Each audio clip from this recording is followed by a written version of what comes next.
Amen. Là, c'était une debout.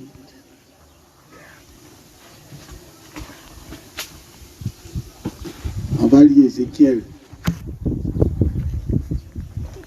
Ézéchiel, chapitre 47, à partir du verset 1. Il me ramena vers la porte de la maison. Et voici de l'eau sortait sous le seuil de la maison, à l'orient, car la face de la maison était à l'orient. L'eau descendait sur le côté droit de la maison, au midi de l'autel. Il me conduisit par le chemin de la porte septentrionale et il me fit faire le tour par dehors jusqu'à l'extérieur de la porte orientale. Et voici l'eau coulait du côté droit. Ça veut dire au midi. C'est moi qui ai ajouté ça. Lorsque l'homme s'avança vers l'Orient, il avait dans la main un cordon. Et il mesura 1000 coudées. Il me fit traverser l'eau. Et j'avais l'eau jusqu'aux chevilles. Il mesura encore 1000 coudées et me fit traverser l'eau. Et j'avais l'eau jusqu'aux genoux. Le frère, il faut voir un peu le micro. Il mesura encore 1000 coudées et me fit traverser. Et j'avais de l'eau jusqu'au rein. Il mesura encore 1000 coudées et c'était un torrent que je ne pouvais traverser. Car l'eau était si profonde qu'il fallait y nager. C'était un torrent qu'on ne pouvait traverser. Il me dit, as-tu vu, fils de l'homme? Et il me ramena au bord du torrent. Amen. On va lire Luc chapitre 22.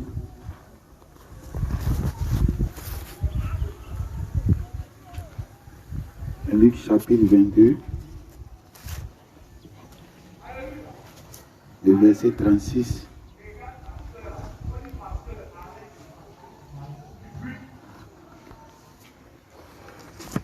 Il leur dit, maintenant, au contraire, que celui qui a une bouche la prenne, et que celui qui a un sac le prenne également, et que celui qui n'a point d'épée vende son vêtement et achète une épée.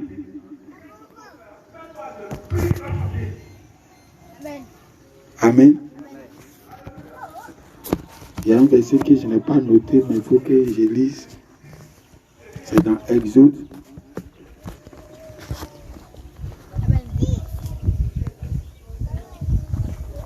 Pour que vous compreniez un peu de quoi il s'agit.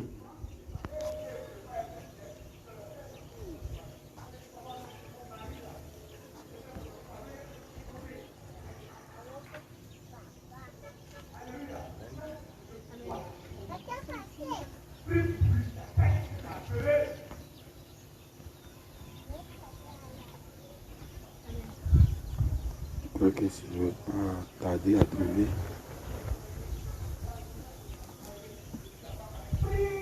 Dans Exode, chapitre 3, le verset 22.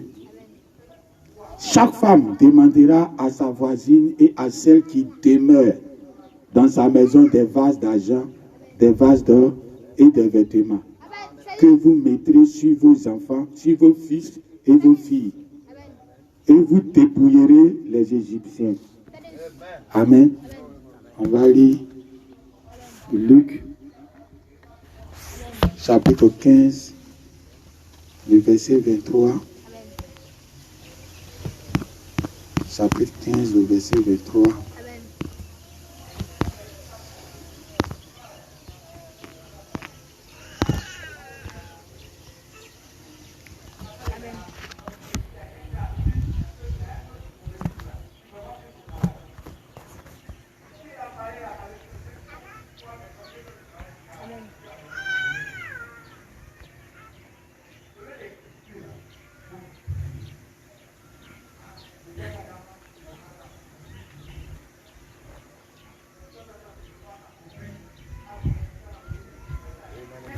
C'est pas Luc chapitre 15, Luc chapitre 22,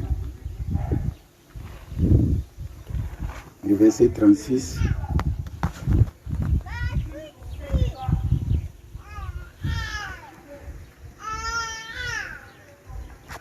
C'est ce que je viens de lire de suite là. Donc c'est Matthieu chapitre 22.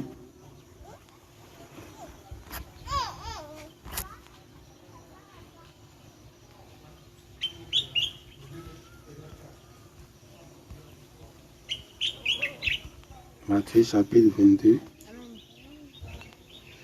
le verset, à partir du verset 1 à 14. C'est la parabole. Jésus prenant la parole, leur parla de nouveau en parabole. Et il dit, le royaume des cieux est semblable à un roi qui fit des noces pour son fils. Il envoya ses serviteurs appeler ceux qui étaient invités aux noces. Mais il ne voulut pas venir. Il envoya encore autres serviteurs en disant, dites aux conviés, voici j'ai préparé mon festin. Mes bœufs et mes bêtes grasses sont tués. Tout est prêt, venez aux noces. Mais sans s'inquiéter de l'invitation, ils s'en allèrent. Celui-ci à son champ, celui-ci à son trafic. Et les autres se saisirent des serviteurs et les outragèrent et les tuèrent. Le roi fut irrité et envoya ses troupes, fit périr ses meurtriers et brûla leur vie. Alors il dit à ses serviteurs, les noces sont prêtes, mais les conviés n'en étaient pas dignes. Allez donc dans les carrefours et appelez aux noces tous ceux que vous trouverez. Ses serviteurs allèrent dans les chemins, rassemblèrent tous ceux qu'ils trouvaient, méchants et bons, et la salle des noces fut pleine de convives. Le roi entra pour voir ceux qui étaient à table, et il aperçut là un homme qui n'avait pas revêtu un habit de noces. Il lui dit, mon ami, comment es-tu entré ici sans avoir un habit de noces? Cet homme eut la bouche fermée.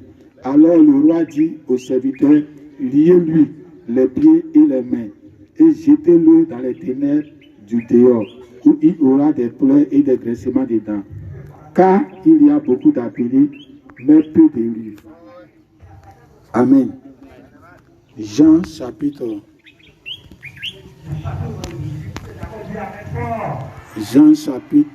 10, le verset 1 à 5.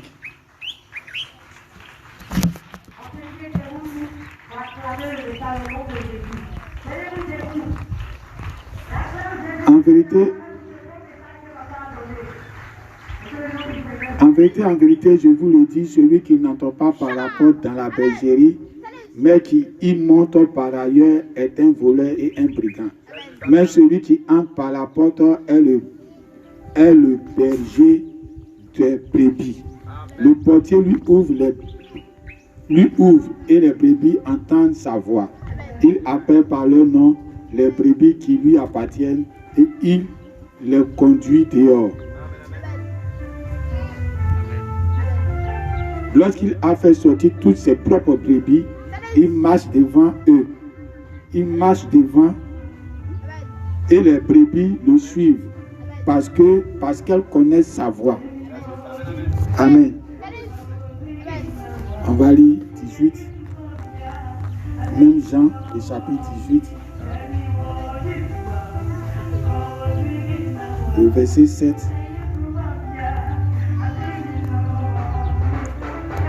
Il leur demanda de nouveau. Non, c'est...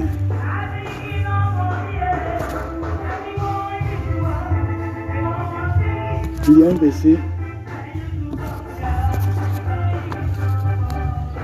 verset. Où il a dit, on donnera de l'œuf à quelqu'un qui a demandé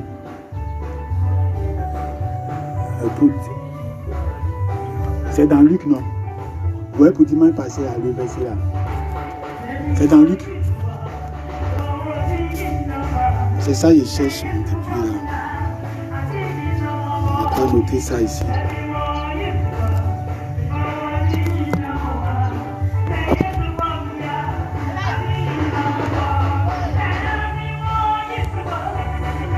Luc 22.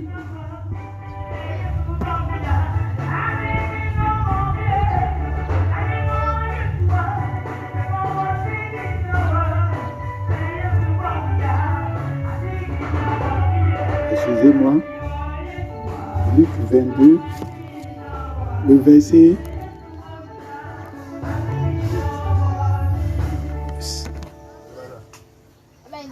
Luc 22, c'est ça?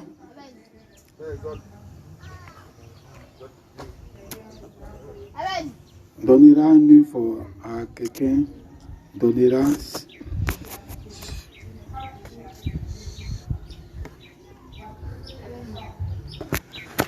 En tant que le révérend cherche, on va lire Psaume chapitre 9, le verset 4. Psaume chapitre 9, le verset 4.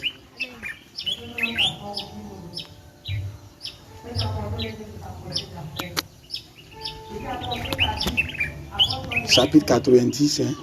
Chapitre 90, le verset 4.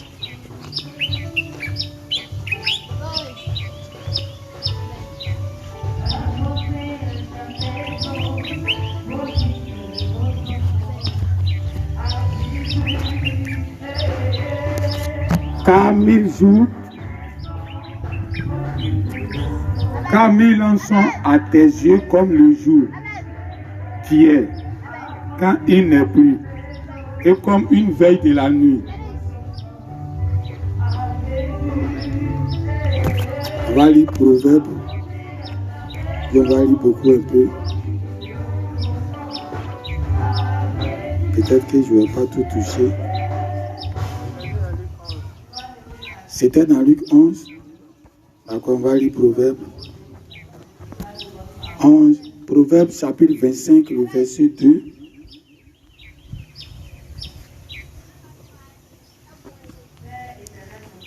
La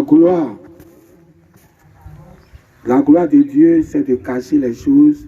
La gloire des rois, c'est de sonder les choses. Maintenant, Luc chapitre combien? 11.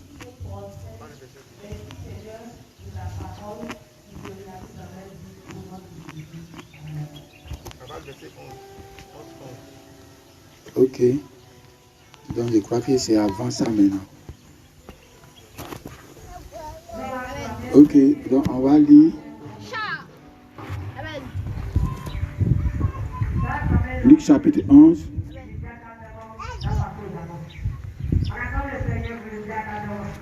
À partir du verset 5. Il leur dit encore, si l'un de vous a un ami et qu'il aille le trouver au milieu de la nuit, pour lui dire, ami, prête-moi 3 pains. Car un de mes amis est arrivé de voyage chez moi et je n'ai rien à lui offrir. Et si à l'intérieur de sa maison, cet ami lui répond, ne m'importune pas, la porte est déjà fermée. Mes enfants et moi sommes au lit. Je ne puis me lever pour te donner des pains. Je vous le dis, même s'il ne se lève pas pour les lui donner, parce que c'est son ami, il se lèvera à cause de son opportunité et lui donnera tout ce dont il a besoin. Et moi, je vous dis, demandez et l'on vous donnera. Cherchez et vous trouverez. Frappez et l'on vous ouvrira. Amen.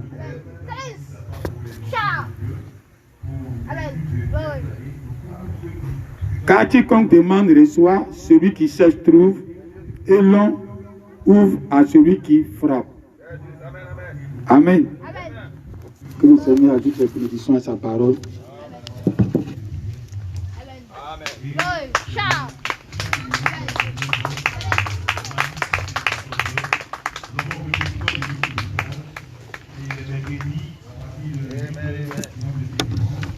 Jésus t'appelle, viens au festin, déjà ta place est préparée. Pourquoi donc attends-tu à demain? Aujourd'hui tu peux entrer. viens, viens, Jésus t'appelle, décide, et maintenant, accepte la bonne nouvelle.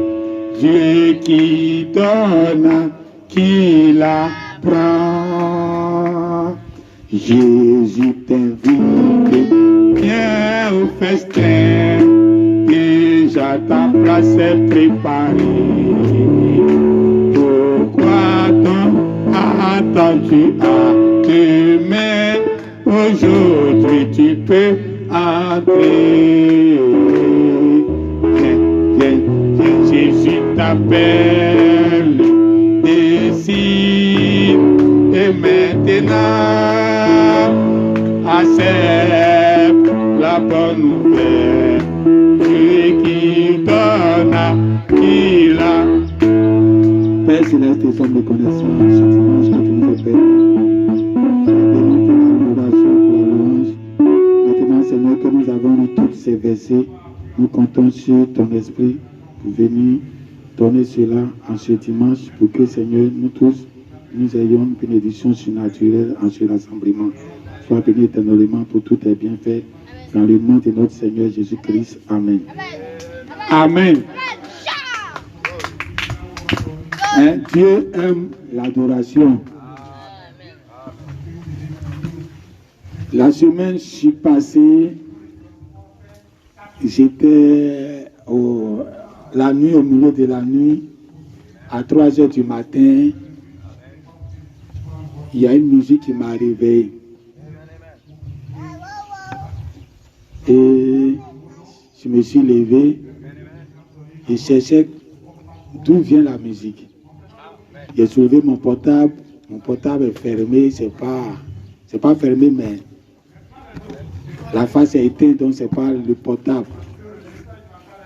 Je regarde partout, je ne vois pas où la musique peut quitter. Or, ça sonnait dans la maison. Et c'est à un instant, j'ai compris que ce n'était pas une musique que quelqu'un jouait, mais c'était une musique que l'ange du Seigneur est en train de jouer. Donc je ne peux pas le voir. Et la musique était le son de l'adoration que le pianiste joue à âge d'or. Un peu comme la façon dont le frère Michel joue. Donc c'était ça, ça jouait. Et mon esprit directement est parti sur l'adoration de âge d'or. Et ça sonnait dans la maison. Amen.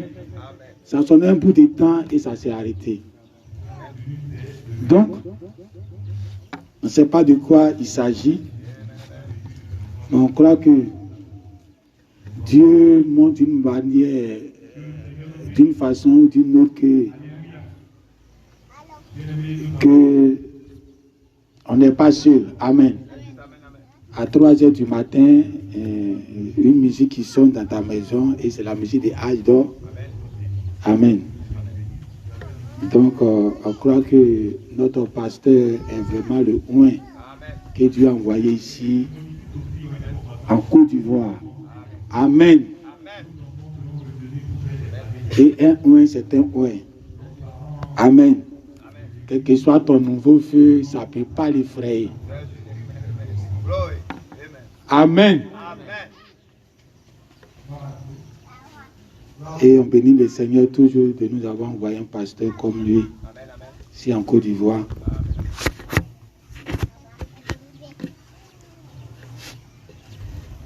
Il y a beaucoup d'appelés, mais il y a peu d'élus. Et souvent, on lit les versets et puis on ne comprend pas la portée même de ce verset. Quand souvent nous venons à l'église, on vient par révélation. Souvent quand tu es à la maison, Dieu te dit, ok, à partir de maintenant, sois chrétien. Comme nous aussi, on était dans le monde un jour, et Dieu nous a mis à cœur de changer de vie. Et on a changé de vie. Et quand on a changé de vie, On était dans la démo. Et un temps, Dieu nous a montré qu'il va nous montrer la vraie église. En songe. Et le jour de cette nuit-là, il nous a montré la vraie église. Ça, c'est appelé. Ça ne veut pas dire que tu es élu. Parce que c'est ça que les gens prennent pour se tromper. Tu peux même dormir la nuit, un ange peut t'apparaître pour dire que va dans telle église, c'est là-bas je trouve les saluts. Puis tu te lèves, tu t'en vas. Et réellement, tu es réellement là-bas. Donc, l'ange ne t'a pas menti. Mais ça, c'est appelé.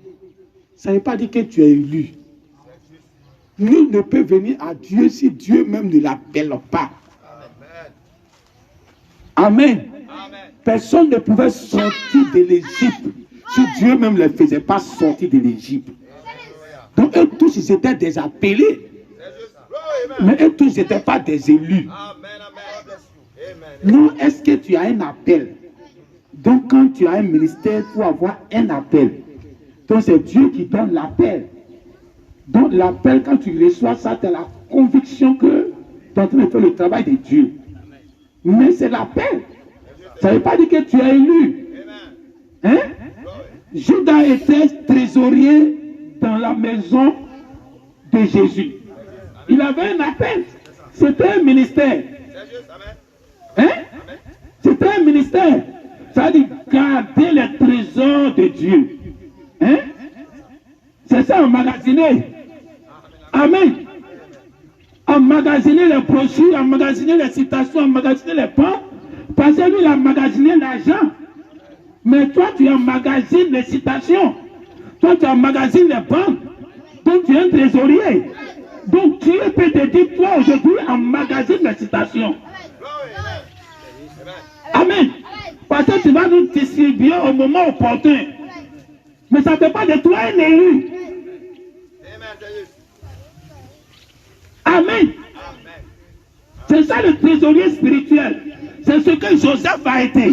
Joseph a gardé tous les biens de Pharaon, tous les biens d'Égypte. Donc il était le trésorier, il était le comptable, il était celui qui gardait tout. C'est-à-dire, c'est combien ça sort, combien ça rentre. Donc si on veut quelque chose, c'est lui, on doit voir. C'était un appel, c'était un ministère qu'on lui avait donné. Mais ça l'a disqualifié. Dites Amen. Pour entrer à Canaan, son papa est arrivé.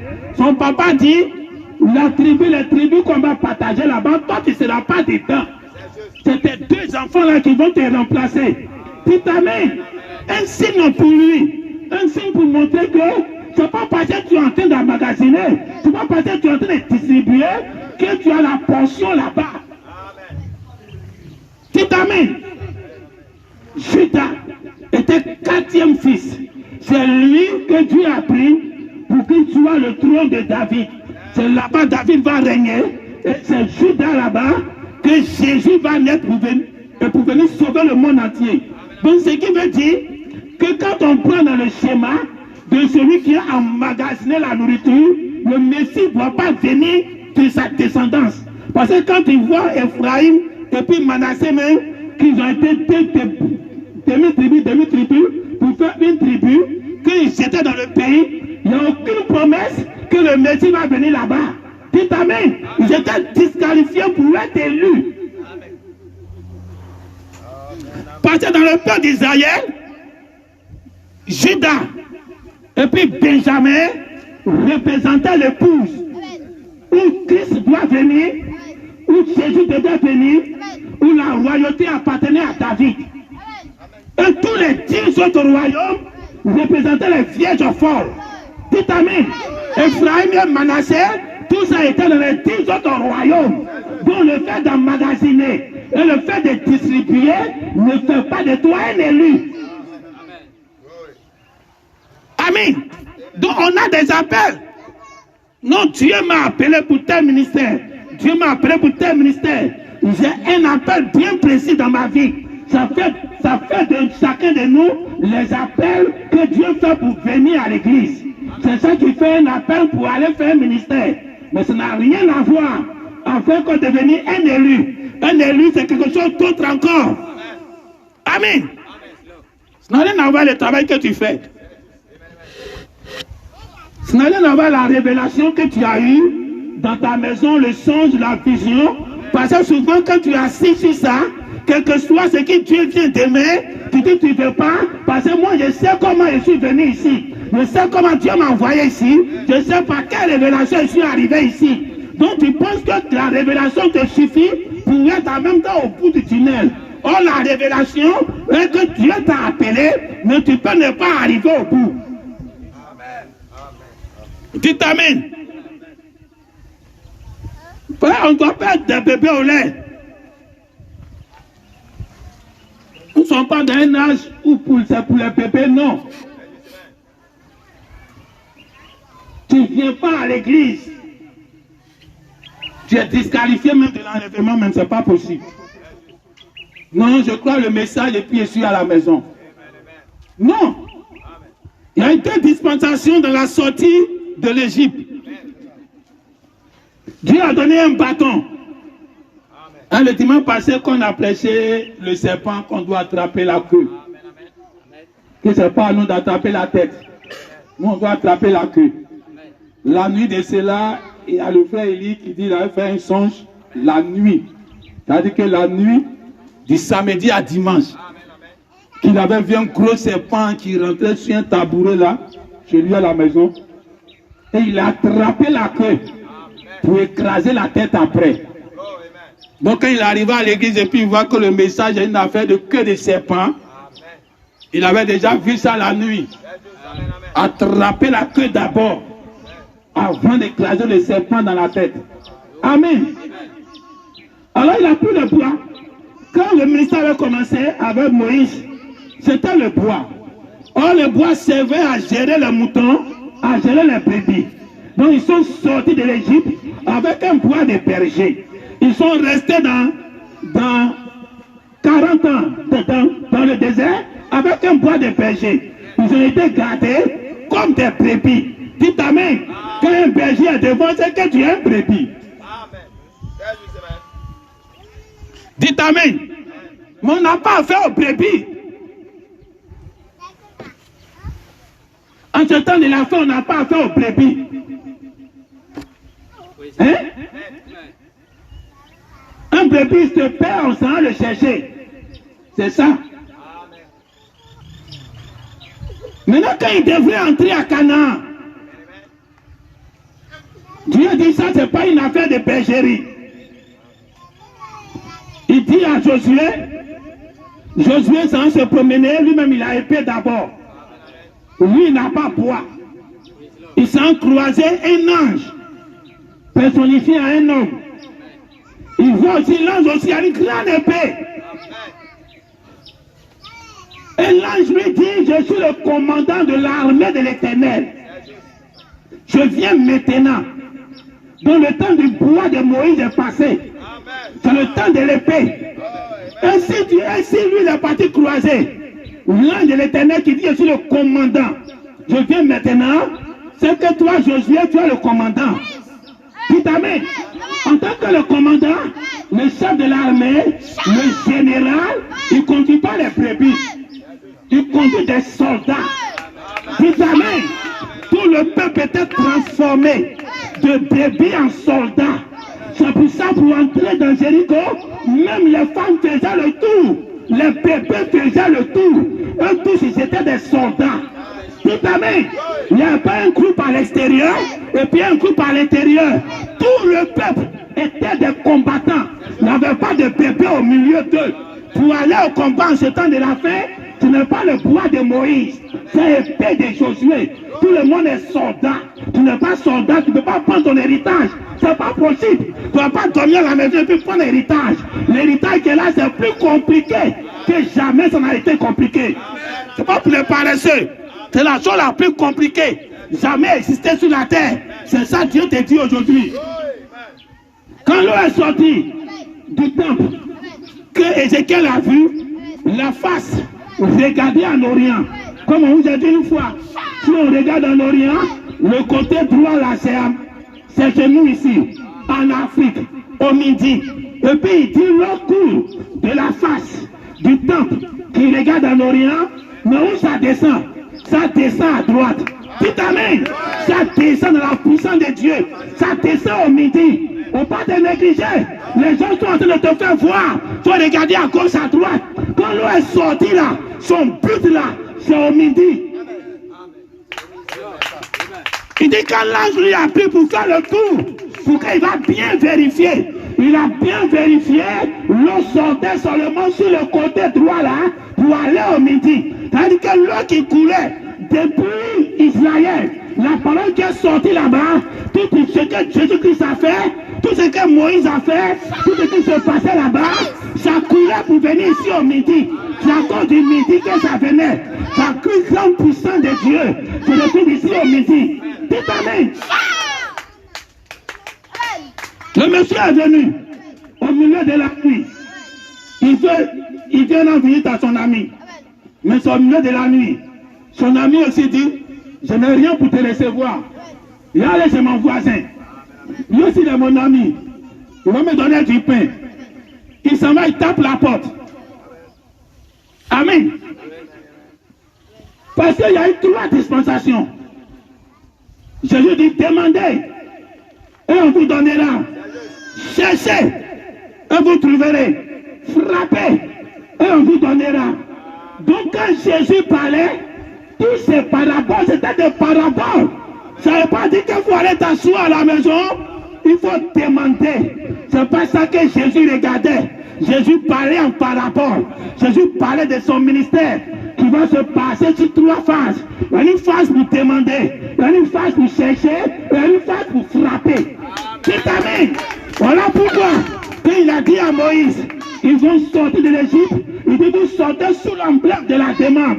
Voilà pourquoi chaque femme va demander à sa voisine de lui donner l'argent, vase d'argent, vase d'or et les vêtements. Dites amen. Et il n'a pas choisi les 3 au hasard. Il a pris les 3 là qui sont significatifs. Il dit demandez, vous allez prendre, et vous allez sortir. Vous êtes sous l'emblème de la demande. L'emblème de la demande, c'est l'eau qui est sortie depuis le temple. Et que quand Ézéchiel est rentré, Ézéchiel dit que c'était à sa cheville. Dites amen. Ça valait rien encore. C'était à sa cheville. Maintenant, arrivé quelque part, Dieu maintenant dit que moi je suis venu chercher les brebis perdus. Dites amen. Donc Jésus lui-même, il était venu sous un emblème. Quand Jésus était arrivé, il était dans la 2e dispensation de chercher ce qui est perdu. C'est quand tu as perdu quelque chose que tu cherches. Un enfant là, il demande, il ne peut pas chercher, lui il demande. Le bébé qui est sur ton pied, il ne peut pas chercher, lui il demande. Mais arrivé à un niveau, quand il veut manger, tu dis va prendre. Ça est dans la cuisine, j'ai déjà préparé, va chercher, j'ai déjà apprêté la table, c'est à toi d'aller prendre. Dites amen. Arrivé à un niveau de ta croissance, tu n'as pas encore terminé ta croissance, tu dois aller chercher. Amen. Le royaume des cieux, Dieu ne l'a pas mis comme quelque chose de facile à prendre, facile à obtenir. Déjà à ce niveau-là, déjà, c'est déjà compliqué. Dieu te donne plus directement. Dieu te cache cela. Voilà pourquoi Jésus dit, le royaume des cieux est semblable à quelqu'un qui est parti dans un champ et il a découvert qu'il y a de l'or dans ce champ-là. Dites amen. Et puis il s'en va, il font tout ce qu'il a pour acheter cette terre-là. Parce qu'il a caché cela. C'est caché dans la terre. Mais tous ceux qui avaient cette terre-là ne savaient pas qu'il y avait de l'or dedans. Dites amen. Les gens avaient le livre de la loi. Ils se promenaient avec ça. Les pharisiens avaient ça. Mais ils ne savaient pas qu'il y avait de l'or dedans. Dites amen. Quand Jésus était arrivé, Jésus devait vendre tout pour acheter l'or. Hein, pour tout peuple. Hein? Quand Branham était arrivé, Branham aussi a vu la Bible. Il voit que c'est un terrain très vaste que lui, Branham, il veut prendre. Mais c'était quelque chose que Dieu avait caché de l'or. Dans l'Ancien Testament, dans le Nouveau Testament, il y avait de l'or en dessous. Mais tout le monde regardait, il regardait à la surface. Il se promenait à la surface. Mais quand Branham est arrivé, Branham a découvert dans le sous-sol de la Bible, dans le sous-sol de la terre qu'il y avait de l'or. Tu t'amènes. En ce moment-là, tu t'en vas maintenant, tu dois vendre tout ce que tu as pour acheter l'or qui est en bas. Ton objectif, c'est à cause de l'or. Ce n'est pas à cause de la Bible. Ce n'est pas à cause de l'Ancien Testament. C'est l'or qui est dedans là. C'est ça qui t'intéresse. Tu t'amènes. Quand Branham aussi est arrivé, il a envoyé le message du temps de la fin. C'est descendu, c'est trop beau là. Quand on rentre dans le terrain, on peut construire, on peut faire toutes les choses. On peut faire ton immeuble dessus, même construire toute ta salle dessus. Mais c'est pas ça que l'homme il cherche. Quand les avions volent, ils sont là chercher où il y a l'or. Vitamine, ils ont des appareils pour détecter dans ta terre ici où il y a pétrole, où il y a l'or, où il y a diamant.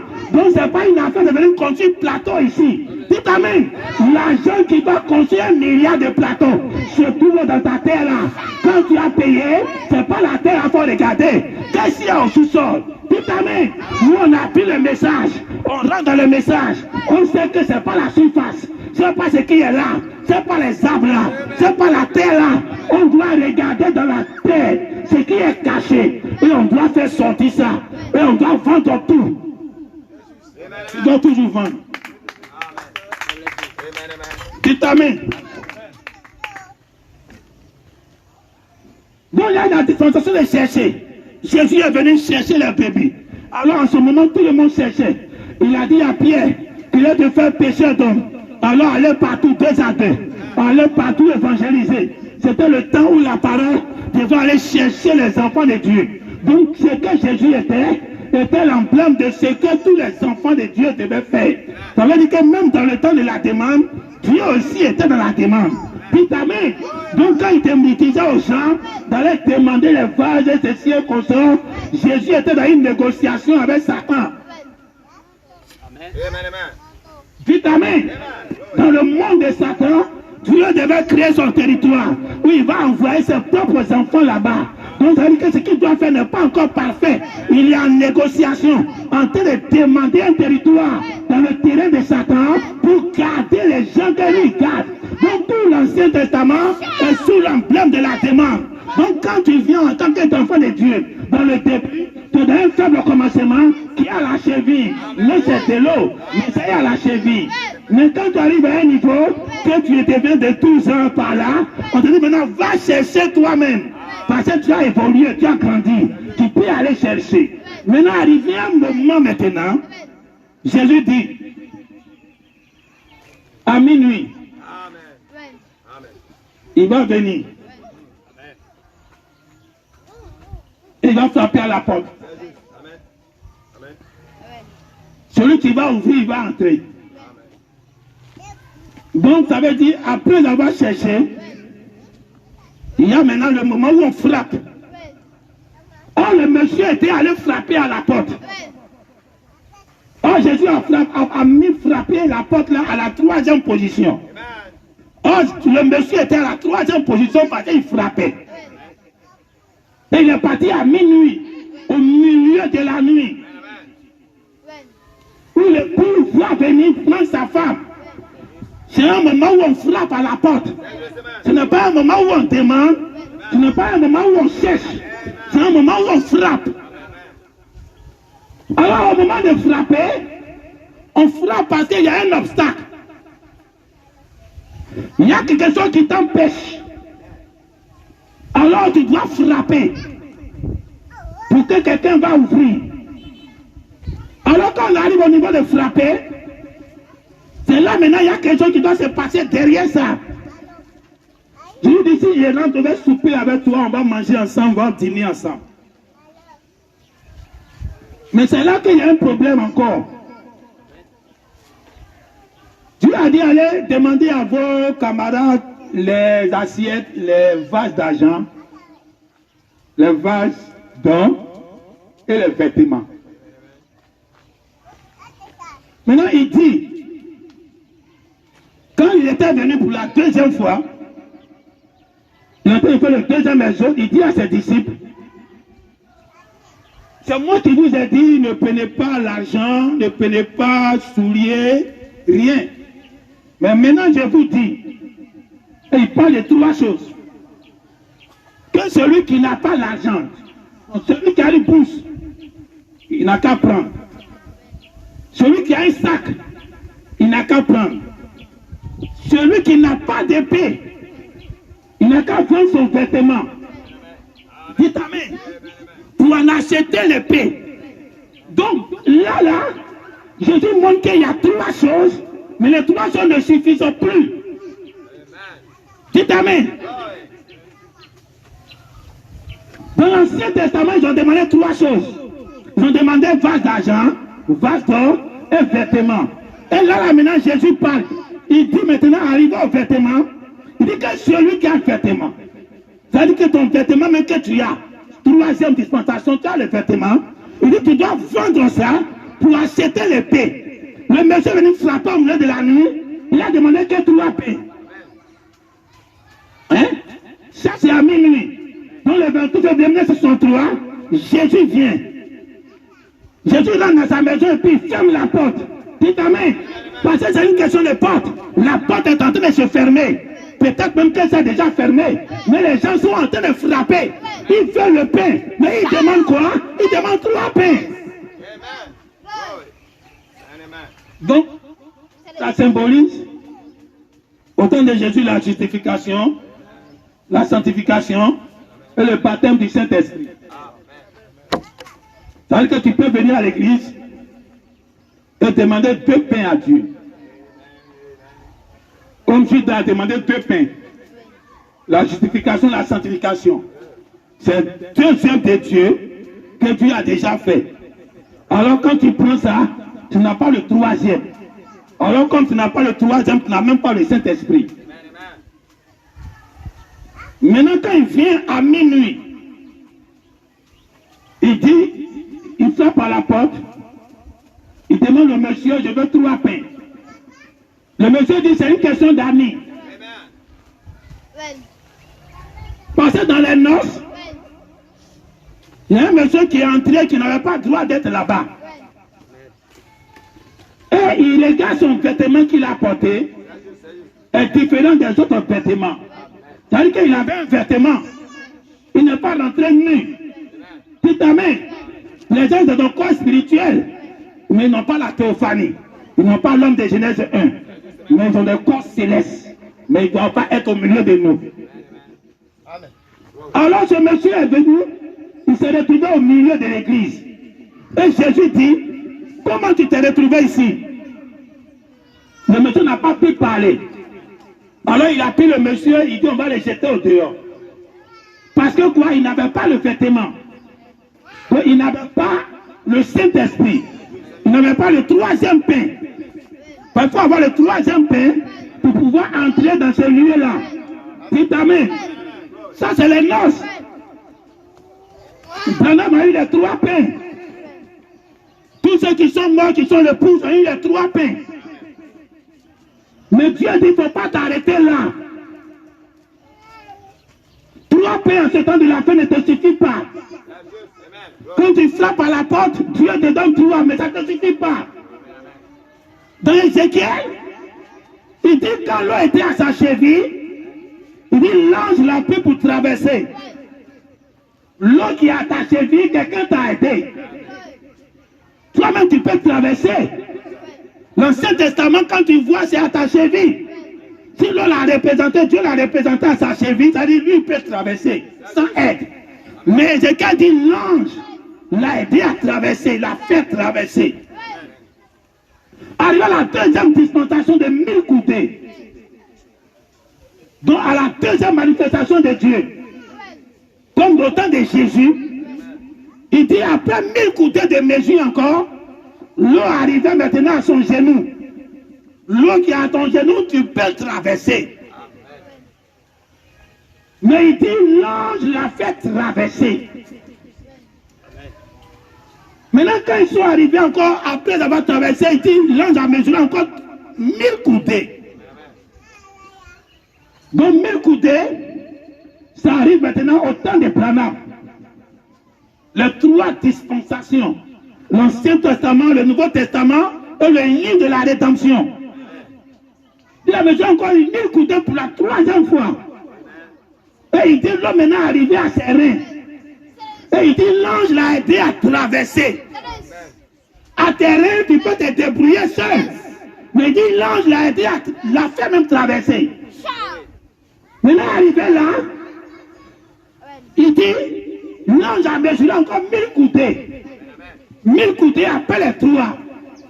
Et il dit, là maintenant, c'était le torrent. Il ne pouvait plus entrer dedans. Il dit, là maintenant, il doit nager. Mais quand c'est le torrent, il ne peut pas.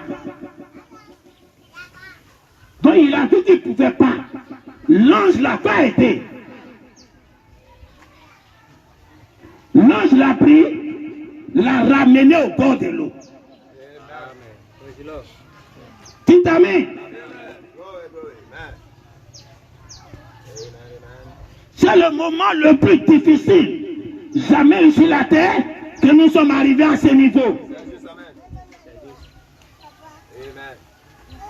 Quand Dieu a dit, gardons l'arbre du bien, gardons l'arbre de vie. Pour que l'homme n'amène pas sa main pour toucher, pour manger.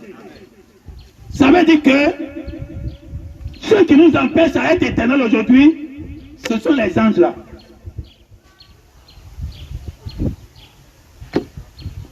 Adam, après avoir péché, son corps terrestre était maintenant à l'image de Satan.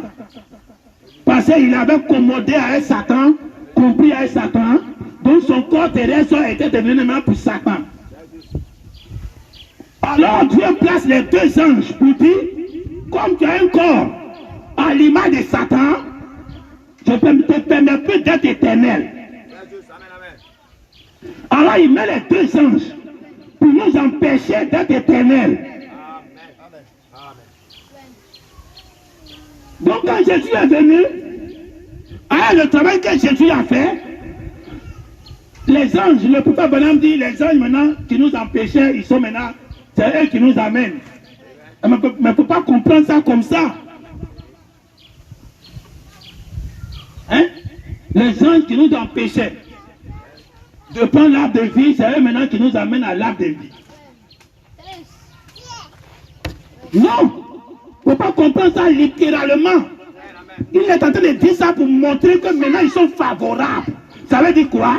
Ça veut dire que quand tu regardais les chérubins maintenant, la Bible dit ils ont la face tournée vers les palmes, les feuilles des palmes. Ça veut dire quoi? C'est la paix. Amen. Dites amen. Amen. Mais il te laisse. C'est la paix, mais il te laisse. Amen. Parce que depuis que Jésus est mort, les 16 éléments ne peuvent pas encore entrer dans la 6e dimension. Quel que soit ce que tu fais, quel que soit ce que tu veux, tu vas rester ici. Alors c'est comme si les mêmes anges-là qui nous permettent maintenant d'être éternels, ils n'ont rien changé en réalité. Même quand on partait de l'autre côté, on était toujours éternel. Mais ce qu'ils ont changé, c'est de deux corps là, on a qu'à rendre ça éternel là. C'est ça qu'ils ont changé. C'est-à-dire que quand ils se sont mis là, obligatoirement tu vas mourir. Amen. Donc il a vu le torrent. Le torrent était devant lui. L'ange l'a fait traverser les 3 phases. Arrivé là, l'ange maintenant, c'est maintenant même que son importance maintenant est déjà cruciale. Là, l'eau n'est pas à ma cheville. L'eau n'est pas à mon genou. L'eau n'est pas à mes reins. C'est une grande eau qui avale tout. Et c'est du torrent, ça coule en vitesse. C'est là maintenant j'ai besoin d'aide. Et c'est là Ézéchiel dit il ne peut pas. Comme s'il n'a plus d'aide. Et l'ange, au lieu de le faire avancer, il le prend pour le ramener au bord. Donc il y a 4 dispensations. Jésus dit, maintenant tu as le vêtement. Tu as demandé l'or, tu as demandé vase, tu as demandé le vêtement.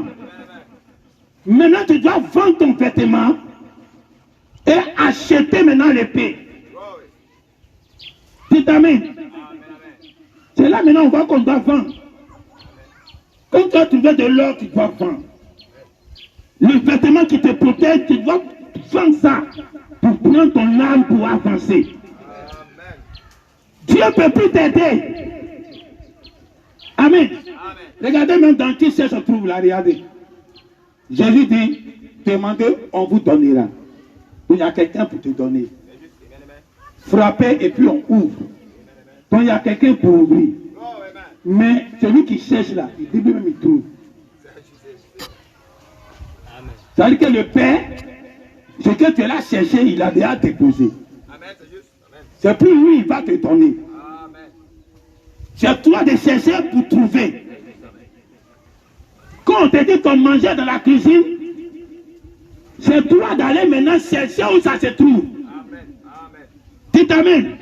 Le papa l'a déjà tout fait, la maman l'a déjà tout fait, l'a déjà déposé. Lui, il sait que ça est là-bas. Il dit, va chercher.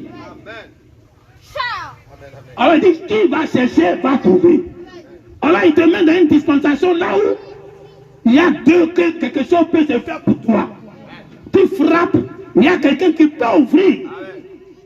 Mais tu cherches, il n'y a pas quelqu'un qui va dire, voici ça. Tu vas chercher jusqu'à toi-même, tu vas tomber dessus. Alors quand on arrive à ce niveau où l'eau devient trop grand, Dieu dit, tu dois vendre ton vêtement. Vends tout ce que tu portes. Vends tout ce que tu considères. Parce que c'est là maintenant, on doit prendre l'épée. Donc il a donné 4 choses maintenant à prendre. Vêtements que tu as pour vendre. Pour chercher l'épée. Donc tout ce que tu as en ce temps de la fin. Dieu te dit, nous rentrons en guerre. Josué, tu as pris l'épée. Moi, l'un de l'Éternel, je t'ai tout donné. Mais prends courage. Dites amen. Vous savez, prendre courage, ça a été dit beaucoup de fois sur Josué. Moïse même a dit ça. Et puis Dieu m'a dit ça 2 fois encore. Parce que c'était le palabre le plus colasse. Prends courage, fortifie-toi, prends courage. C'est le moment que Dieu te dit la même chose. Amen.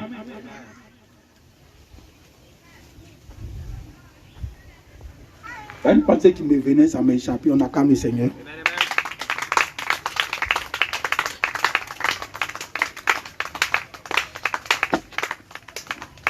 Amen. Donc Dieu va racheter le corps, va racheter ton esprit, va racheter ton âme, va racheter les 16 éléments. Mais quand Dieu rachète les 16 éléments doivent aller de l'autre côté sans passer par la mort. Mais pour ne pas que tu passes par la mort, le rachètement des 16 éléments est déjà fait. C'est ce qui donne l'espérance aux gens de la 6e dimension de venir un jour récupérer leurs 16 éléments et de vivre éternellement.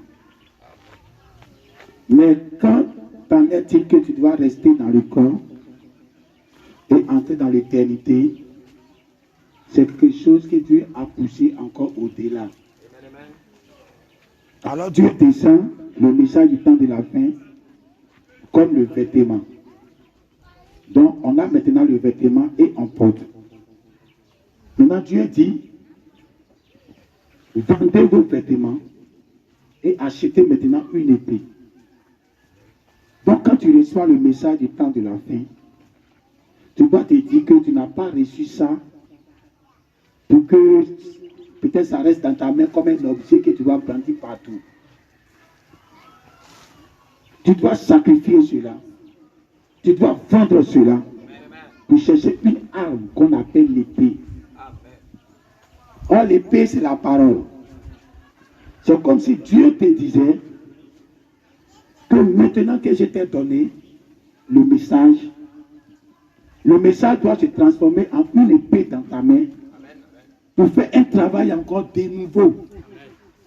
Parce que sans ce travail, le combat de ce dernier ennemi ne sera pas mené. Amen. Tu vas chercher la pensée. Donc quand Jésus rentre chez toi à la maison, il doit d'abord souper avec toi. Donc il frappe à la porte et c'est à toi maintenant de l'ouvrir. Donc quand tu ouvres, il rentre et puis vous mangez ensemble. Donc il ne rentre pas comme ça. Il rentre pour que vous festez. Donc un festin doit se faire. Mais ça se fait en secret. Alors le souper, c'est la viande. Au milieu de la nuit, les enfants d'Israël ont mangé la viande. Donc quand il vient au milieu de la nuit pour frapper à ta porte, l'image que tu dois te mettre à la tête, est que Jésus vient pour souper avec toi pour manger de la viande. Maintenant, c'est pour venir aussi briser le pain. C'est pour venir aussi donner le sang. Alors quand ce Jésus entre en toi, il y a quelque chose de nouveau quand même qui va bouillonner au-delà. Il y a une nourriture qui descend. Il y a un nouveau sang qui descend. Et il y a un brisement de pain aussi qui se fait dans le cœur. Maintenant, quand l'autre aussi vient frapper à ta porte, parce que nous sommes dans le temps où le bateau doit fermer sa porte. Maintenant, toi, tu as 3 pains. Ton voisin vient, donc toutes les églises viennent à toi et puis frappent à ta porte. Il dit aussi, donne-moi 3 pains. Donc, ils veulent le Saint-Esprit, la sanctification et la justification. Et toi, tu dis, tu n'ouvres pas. Mais néanmoins, je vais ouvrir. Parce qu'il m'embrouille. Dieu s'élève et puis il donne ses 3. Donc, il donne l'or, il donne l'argent, il donne le vêtement. Il a fini de porter et il s'en va et toi maintenant tu restes dans la maison. Mais la porte est fermée. Mais cette porte qui est fermée et que l'autre vient taper, ça représente quoi? Le jour des noces, les gens passaient à la porte pour entrer. Et il y avait des vêtements qui se donnaient à la porte. Amen. Jésus dit, il est le berger, il est la porte de la bergerie. Donc, étant la porte de la bergerie, il dit, les brebis connaissent sa voix. Or, nous voyons que nous sommes dans un temps où c'est une connexion de voix. Tu as ton portable, tu fais reconnaissance vocale. C'est-à-dire que tu vas parler, le portable va se déverrouiller.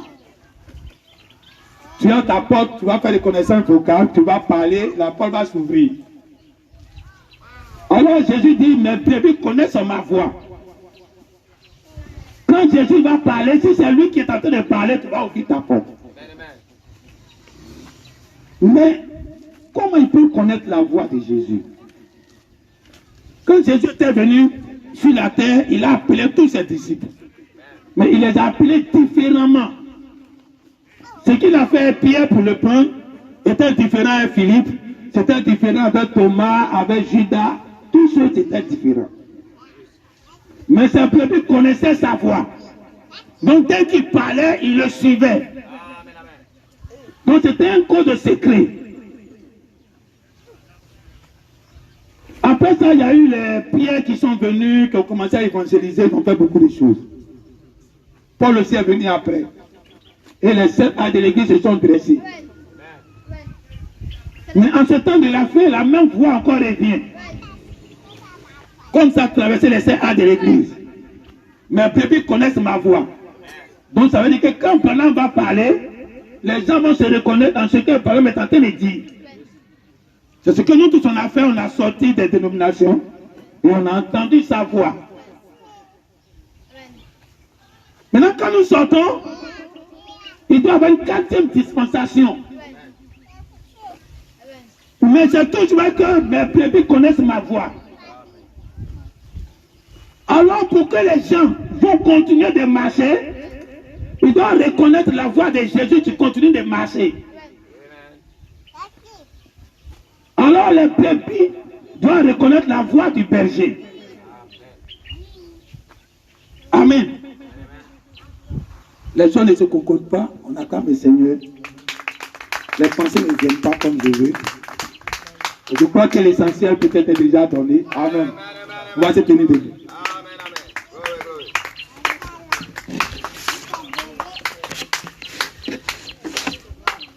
Amen.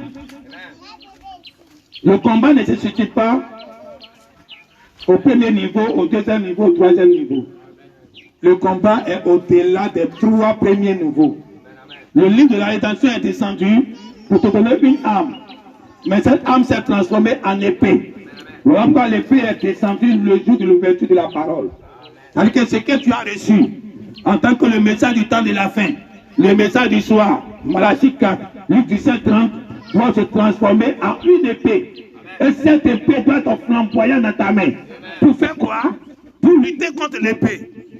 Amen.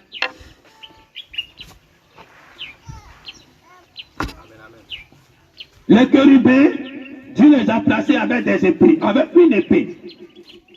Dieu te donne aussi une épée. Alors c'est un combat. C'est un combat qui t'est déjà favorable. Mais tu dois combattre. Toute la parole de Dieu est derrière toi. Mais tu dois combattre. Le message du temps de la fin doit devenir une épée. Le résultat final, c'est une épée. Le vêtement que tu as reçu doit devenir une épée. Car le vêtement, c'est la parole. La théophanie, c'est la parole. Le corps parole, c'est la parole. Et la parole, c'est l'épée. Et si tu as l'épée, ça veut dire que c'est toi, tu dois tracer le chemin. Ouvrir le chemin de l'éternité pour toi-même. Là, la lance te fait faire demi-tour si tu ne peux pas. Lui est arrivé où c'est devenu trop grand. Mais c'est là l'ange dit, je te laisse. Si tu ne peux pas, on fait demi-tour. Si tu ne peux pas, tu vas continuer de mourir. De toutes les façons, ton âme est sauvée. Jésus a déjà tout payé. Mais c'est à toi maintenant. Il faut frapper jusqu'à ce que tu vas prendre. Troisième dispensation, il faut frapper. Il y a un obstacle. Il faut frapper. Il y a les gens devant qui t'empêchent. Il faut frapper. On va s'asseoir. Dans l'Ancien Testament, il y avait une promesse sur la vie des enfants d'Israël. C'est vrai qu'ils sont sortis de l'Égypte avec beaucoup de signes. Ils ont traversé le désert avec beaucoup de signes. Ils étaient dans le pays avec beaucoup de victoires, avec beaucoup de grands rois. Mais Dieu les a promis. Il a dit une vierge concevra. Depuis dans l'histoire du monde, une vierge n'a jamais conçu. Depuis dans l'histoire de la terre, une femme n'est pas restée sans aller avec un homme. Et puis elle va prendre grossesse. Dieu les a donné quelque chose d'absurde à croire, difficile à croire. Et c'était une promesse depuis dans leur vie. Et ça coulait depuis dans leur vie, ça continuait. Ça prêchait ça jusqu'à même ils sont fatigués de prêcher. Jusqu'à ils ne croyaient plus. Ils ne croyaient plus qu'une vierge va concevoir.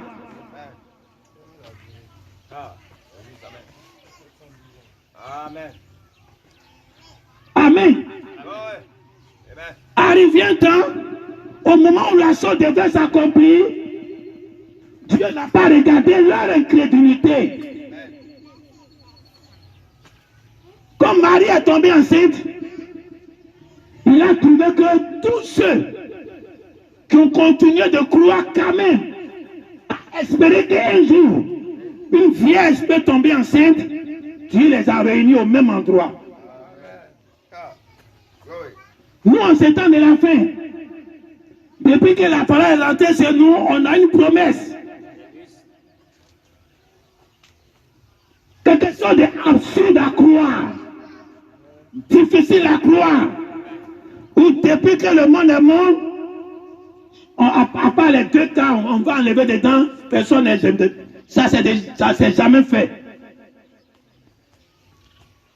On enlève Enoch et Noé qui sont dans les époques exceptionnelles. Nous, dans notre temps, depuis que l'Église a commencé jusqu'à aujourd'hui. Et quand on parle de l'histoire, on n'était pas là.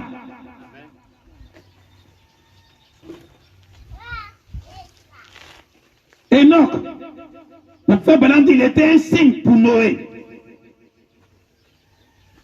Quand Noé a su comment Enoch était parti, quand Dieu a dit construire l'arche, il avait la force pour construire. Il mettait son argent pour construire. Au Aujourd'hui, les gens peuvent t'aider. Mais aider ne suffit pas. Les gens ont aidé. Noé a construit l'arche. Ils étaient des amis, ils l'ont aidé. Il les a payés pour aider. Ils donnaient peut-être les brebis, les moutons. Ce qui est sûr, Tumba As là, tout le monde l'a aidé. Tous ceux qui pouvaient l'aider, ils l'ont aidé. Aujourd'hui, dans ta masse chrétienne, beaucoup sont à t'aider. Dans ce que tu crois, beaucoup vont t'aider. Ils vont te donner l'argent, ils vont te soutenir, ils vont te donner beaucoup de choses. Ils sont là à t'aider. Mais ils ne vont pas rentrer dans l'âge là. Amen. Alors quand Dieu nous fait la même chose, il dit voici que vous allez vivre une époque où les gens vont rester vivants et entrer dans l'éternité. Depuis cette promesse a été donnée depuis l'apôtre Paul. C'est rentrer dans le CA de l'église. Ça s'est jamais passé. Il n'y a pas un petit signe. Et les gens continuent de croire. Ils ont prêché ça jusqu'à ils sont fatigués. Tout le monde est fatigué. Les gens ne prêchent plus l'enlèvement. Les gens ne prêchent plus que tu vas rester vivant et partir. La même façon qu'Israël était découragé de la Vierge, la même chose est en train de se passer. Dieu te fait croire quelque chose de difficile. Parce que ça doit aussi arriver pour que ça change. Quand pourrait arriver et que Jésus est né, ça changeait, c'est venu chez nous. Nous aussi, Dieu nous donne quelque chose de difficile. On a prêché ça et qu'on est fatigué. Un petit peuple, une petite femme, négligée, elle continue de croire. Amen. La même chose, même au temps de Moïse, Dieu avait prévu un sauveur pour qu'ils vont sortir de l'Égypte. 400 ans, il n'y a pas sauveur. Ils ne croyaient plus, ils étaient à l'aise. Comme chacun est à l'aise actuellement sur la terre. Ils ont les grands temples, ils ont beaucoup d'argent. C'est pas mauvais. Si nous-mêmes on a beaucoup d'argent aussi, c'est bien. Amen. Mais ça fait qu'ils ont oublié la promesse. Ils ne croyaient plus à la promesse. Il y avait une petite famille. Le prophète Branham dit, il priait pour ça. Et il croyait toujours. Et il frappait toujours à la porte. Ce sauveur-là, comment il va venir? Il doit forcément venir. Mais l'armée d'Israël, l'armée de l'Égypte, qui pouvait penser qu'ils vont sortir de là, ils ont toute la force de l'Égypte. L'Égypte contre eux, pour être aimé, une grande puissance. Quand eux-mêmes ils se regardent là, comment ils vont sortir? Tout le peuple déjà était découragé. Alors si toi tu es dans la même situation comme les enfants d'Israël, tout le monde est découragé, tout le monde est à l'aise, tout le monde prêche ce qui est bien, comment ils vont devenir riches, tout le monde prêche ça. Mais toi tu dois sortir au-delà de ça, frapper à une porte où toi tu ne cherches pas seulement que 3 pains. Amen. Dites Amen. Amen.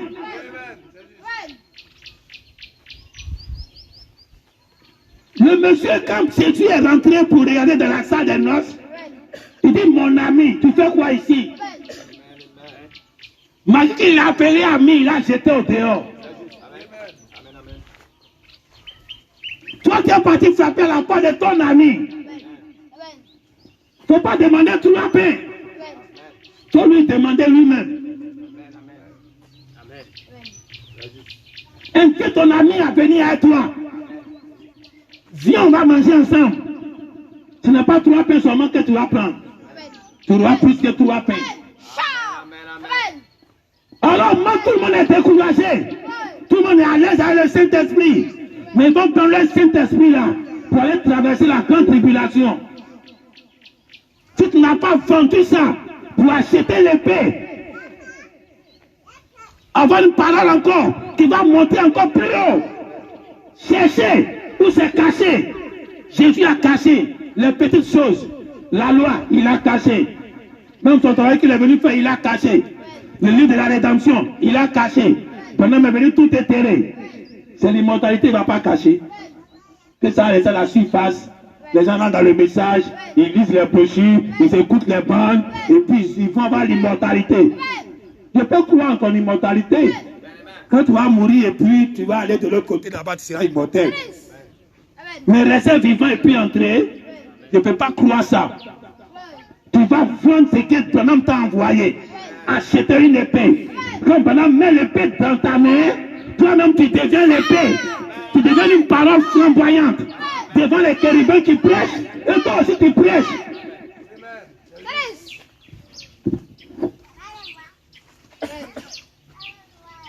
Tu vas retourner à la poussière.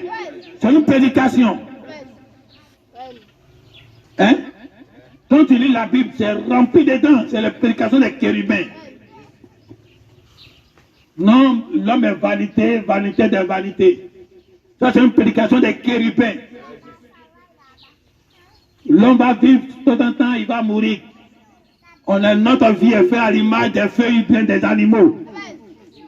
Et puis, le Salomon là nous comparer aux animaux qui meurent, nous aussi on meurt, dont on n'est rien. Ça, c'est la prédication des chérubins. Amen, amen. Moi, je ne peux pas croire ça aujourd'hui. Amen. Amen, amen. Tu t'amènes. Il y a des choses que tu ne dois plus croire.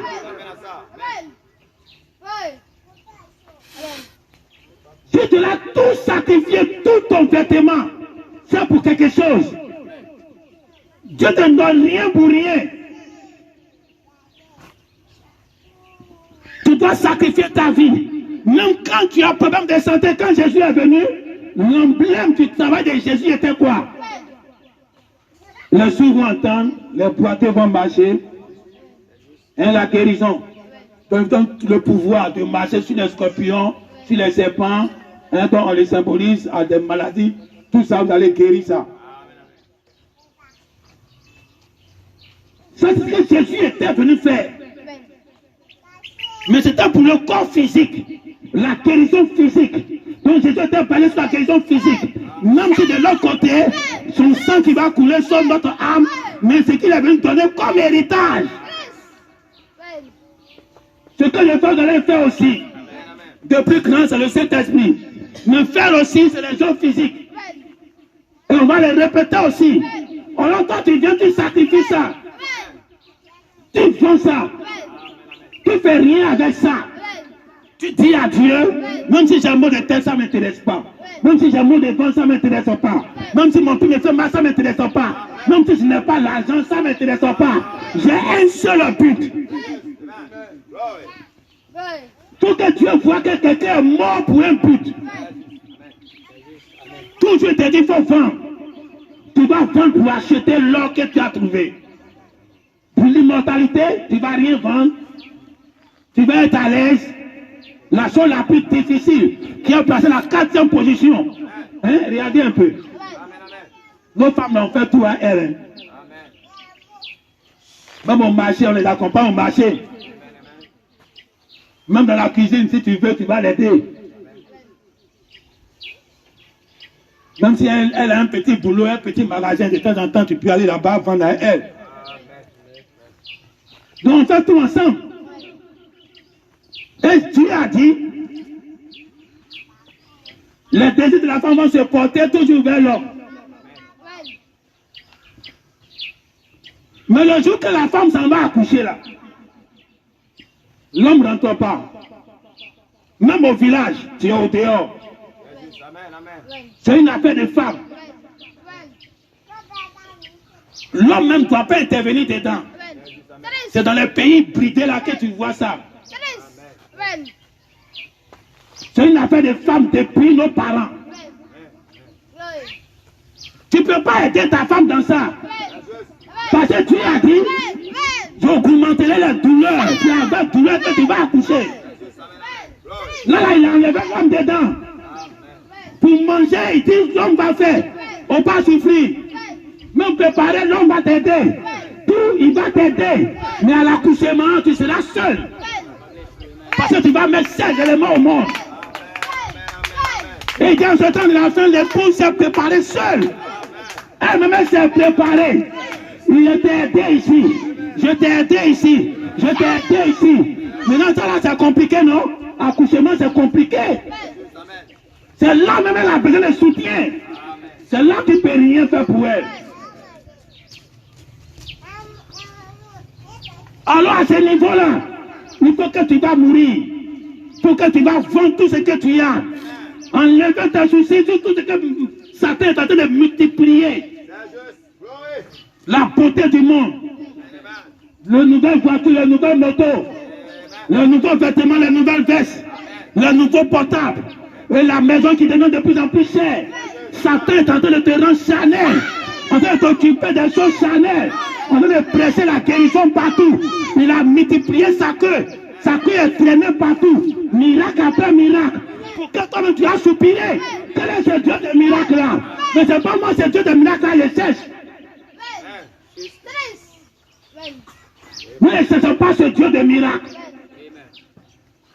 Moi, je cherche ce Dieu qui a dit, je vous ai fait à mon image. Et comme je suis à ton image, si tu es éternel, je dois être éternel. Je cherche ce Dieu-là. Le Dieu est tombé de la tombe. Il est remonté. Là-bas, ce n'est pas miracle. Il n'y a pas de miracle au pentecôtiste là. Il est remonté avec ses 16 éléments. Il mangeait avec ses 16 éléments. Il vivait avec ses 16 éléments. Il est monté avec ses 16 éléments. C'est ce Dieu-là que je cherche. Il m'a promis qu'un jour je vais rester vivant. Et je vais faire les mêmes choses que lui, il est mort avant de faire. Amen. Dites amen. Il faut une petite femme. Il faut une petite famille qui considère toujours la promesse. Après 400 ans, tout le monde est découragé. Mais tu continues de prier. Tu continues de frapper à la porte. Chaque fois que tu prêches, tu vas la frapper à la porte. C'est pas Jésus seulement qui frappe à ta porte. Hein. Jésus a gardé ta chose. Parce qu'il a gardé le livre de la rédemption. Il t'a redonné. Quand il t'a redonné, ça veut dire quoi? Tu peux créer, faire tout ce qu'il veut, tout ce que tu veux. Mais le livre de la rédemption a une autre facette. Où il a dit, empêchons-les de vivre éternellement avec ce corps qu'ils sont nés avec. Non, ils ont vécu dans le péché avant. Ils ont des vies cachées. Satan souvent qui parle par leur bouche. Si Jésus était là, il va dire arrière de moi Satan. Alors quand les chérubins regardent, il dit on va garder ce côté du livre de la rédemption là. S'il veut même, on va créer. S'il veut, on va envoyer à l'existence ce qui n'a jamais existé même. Mais on va les enterrer. Donc le livre de la rédemption n'est pas seulement la création. Le livre de la rédemption, c'est aussi l'éternité. Dans les 16 éléments que les chérubins t'empêchent. C'est pas Satan, c'est les chérubins. Alors là, maintenant, il te laisse. Et toi-même, il faut affronter. Alors, on va se tenir debout.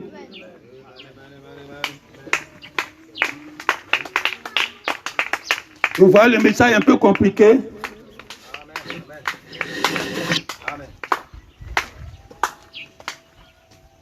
Qu'est-ce que tu veux? Tu veux l'éternité comme Paul? Tu veux l'éternité comme Branham? Ou bien tu veux l'éternité comme Enoch? Amen. Même ton éternité est plus glorieuse qu'Enoch. Enoch, il est monté, non? Mais ces 16 éléments sont tombés et puis il a continué. Élie, quand il laissait tomber son manteau là, c'était symbole de ces 16 éléments. Il déposait et puis il partait. Et le dernier esprit. Aujourd'hui, il faut croiser Enoch. S'il n'a pas encore fait la résurrection de ces 16 éléments, il ne peut pas manger. Il ne peut pas boire. C'est Jésus seul. Même quand ils ont fait la résurrection à Jérusalem, si Jésus les a fait goûter ça aussi, mais ils ont laissé ça et puis ils sont repartis. Alors toi, ton enlèvement qui va se faire ici, c'est plus glorieux que pour Enoch. C'est plus glorieux que pour Élie. Parce que quand tu t'en vas, si tu veux, tu as pain et puis tu continues de manger ton pain pour aller. Tu as ton bidon, donc tu continues de boire pour aller. C'est l'homme terrestre qui est en train de monter avec une puissance céleste. Un fusionnement sans rien de moins. Jésus dit, est-ce qu'il y a un esprit à les eaux? C'est qu'il avait les eaux. Alors si c'est ce corps-là que Dieu te promet, rester vivant, faut viser ça. Il ne faut pas rester à côté. Il ne faut pas demander seulement que 3 pains. Il faut demander le donateur. Lui-même qui donne les 3 pains là. C'est lui que je veux. C'est lui le 4e. C'est lui l'éternité. La vie éternelle, c'est un homme.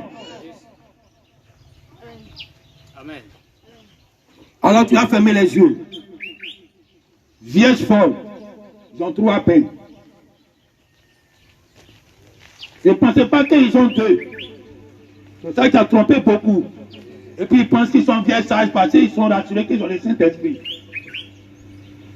Vierge folle a les 3. Tu n'as pas les 3 même, tu ne peux même pas être vierge folle même. Tu ne peux même pas rêver. Tu as l'image, tu as 2 seulement, tu as l'image de Judas. Directement en enfer. Alors si tu as les 3 seulement, ça ne suffit pas. Bonhomme dit rechercher le donateur. Lui-même qui donne les 3 pains là. J'ai vu ton pain pour mettre dans ta maison. Quand il frappe à ta porte, il va entrer. Alors quand tu as frappé chez lui, il va te laisser aussi. Alors il faut prier comme la maman de Moïse a prié. Où personne n'était tout le monde était découragé. Il faut te voir comme Marie, la mère de Jésus. Qui avait en son cœur cette promesse-là. Ce pasteur croyait ça, que quand grand Gabriel a parlé, n'a pas été étonné. Comme s'il est sorti d'un nuage pour croire ça. C'était une parole que méditeur croyait. Donc quand l'un lui a dit ça, elle a dit que ce soit fait, selon ta volonté. Parce qu'elle croyait ça. Elle avait ça dans son esprit. On dit si un ange t'apparaît, pour Dieu on va aller, tu vas croire. Mais si un ange apparaît, l'un de ceux-là, ils vont être étonnés d'abord. Parce qu'ils ne croient même plus ça. Ils vont dire c'est un esprit, c'est un démon. Ça me prend pour aller comme ça vivant. Il va refuser de partir. Comme ça, beaucoup vous refusent d'eux-mêmes pour partir. Ils vont tuer un démon. Parce qu'ils ne croient plus en la promesse. Quand Dieu vient, il voit qu'il n'a pas l'argent. Quand Dieu vient, il voit qu'il ressemble à un fou. Que même c'est un fou. Dans la pensée de Dieu, c'est une folie pour eux. Mais toi, il faut vendre tout. Vends ta maison. Vends tous tes biens. La terre qui ne vaut rien là, va payer ça. Parce que toi, tu connais ce qu'il y a dedans. Tu n'as pas vendu la Bible. Tu ne peux pas avoir l'épée. Jésus a vendu l'Ancien Testament. Moïse a dit, mais moi je vous dis, une épée contre l'épée.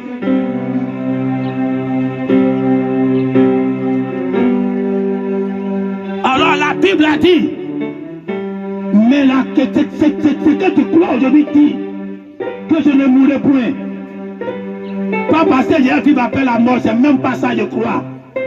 Je vais rester comme ça et puis entrer. Mais j'ai une eau difficile à franchir. C'est un torrent où tout le monde t'a abandonné. Où l'ange même te dit si tu n'avances pas, moi je te ramène derrière. Tu vas faire marche arrière.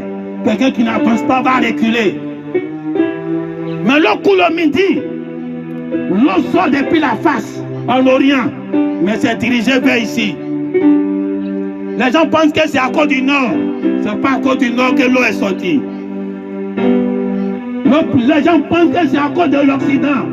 Les Égyptiens disent se promener partout, il n'y a rien. L'eau qui sortait depuis l'Orient se dirigeait au midi. Ça coulait à droite, où il y a la puissance de Dieu. Il faut cette puissance-là. Il faut la droite de Dieu. la plus grande puissance. C'est la chose la plus compliquée que tu dois affronter. Pourquoi tu es dispersé ta force? Laisse Satan travailler avec le corps, ça fait rien. Mais continue de croire. Continue de croire.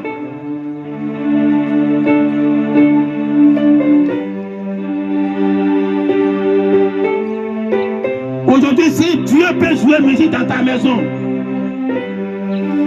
c'est qu'un jour Dieu va te rendre visite pour dire allons-y.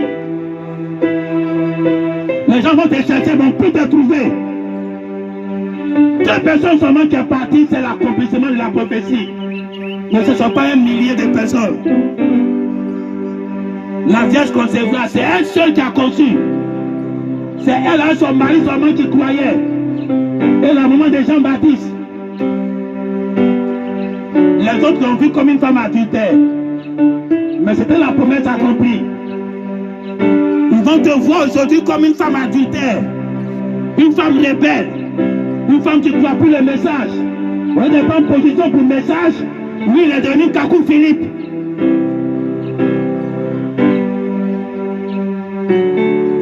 Encore tous les noms, ils vont te traiter. Ça n'a pas découragé Marie. Elle savait ce qui était dans son ventre. Ce n'était pas un démon qui était là-bas. C'était le Saint-Esprit qui a mis son enfant là-bas. Pour la traiter de prostituée, elle s'en fout. Sa vie avait changé. Elle n'a jamais vécu en Égypte. À cause du bébé, là, elle a fui son propre pays. À cause de son bébé, elle est partie vivre en Galilée. Sa vie était transformée. Elle avait perdu tout. Pour aller se recenser, elle était maintenant obligée d'aller dans sa terre natale. Et quand elle partait là-bas, il n'y avait même plus de place pour elle. Elle est partie accoucher là où les bêtes accouchent, là où les animaux accouchent. Alors si la même chose va se répéter, il faut être à l'aise dans ton coin. Que tout le monde t'abandonne, sois à l'aise dans ton coin. Je t'ai donné l'or. L'or ne suffit pas. Je t'ai donné l'argent. L'argent ne suffit pas. Ton âme est sauvée. Ton esprit est sauvé.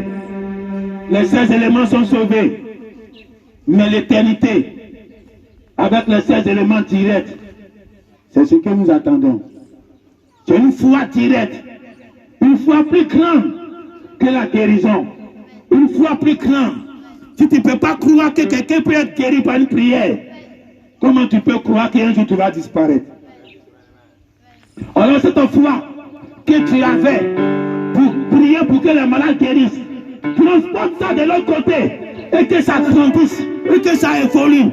Ça va atteindre un niveau.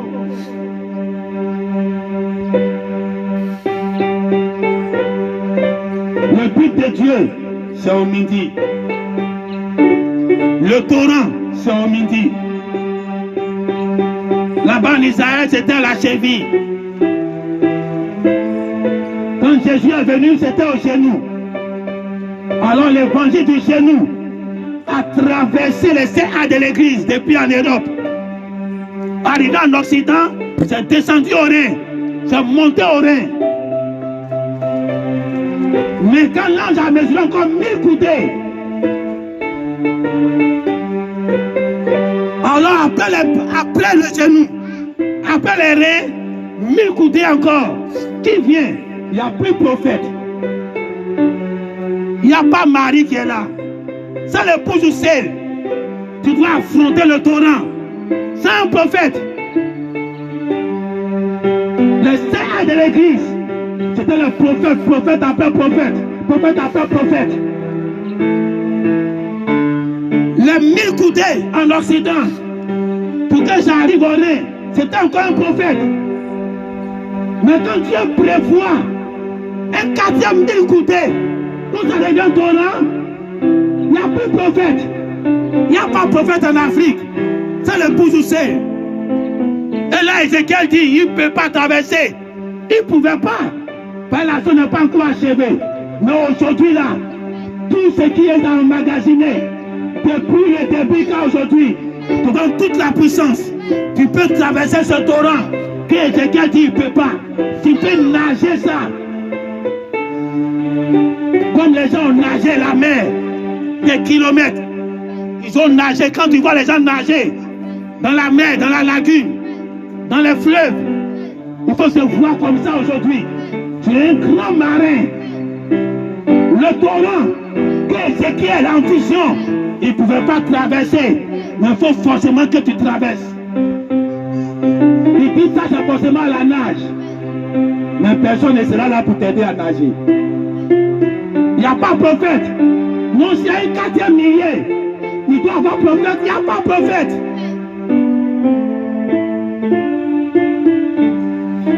Moïse était là.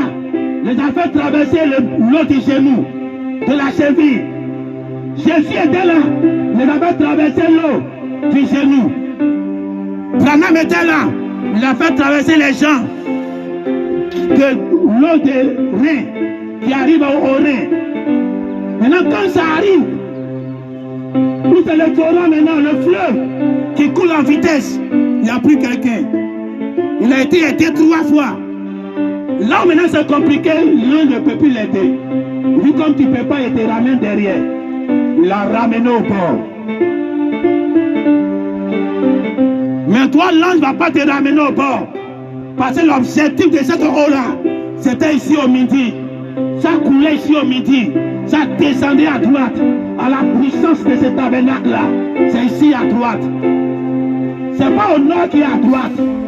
C'est ici qui est à droite. Tu dois être beaucoup plus confiant dans ce que tu es. Pour que tu deviennes ce que Dieu t'a promis être. Une promesse plus grande.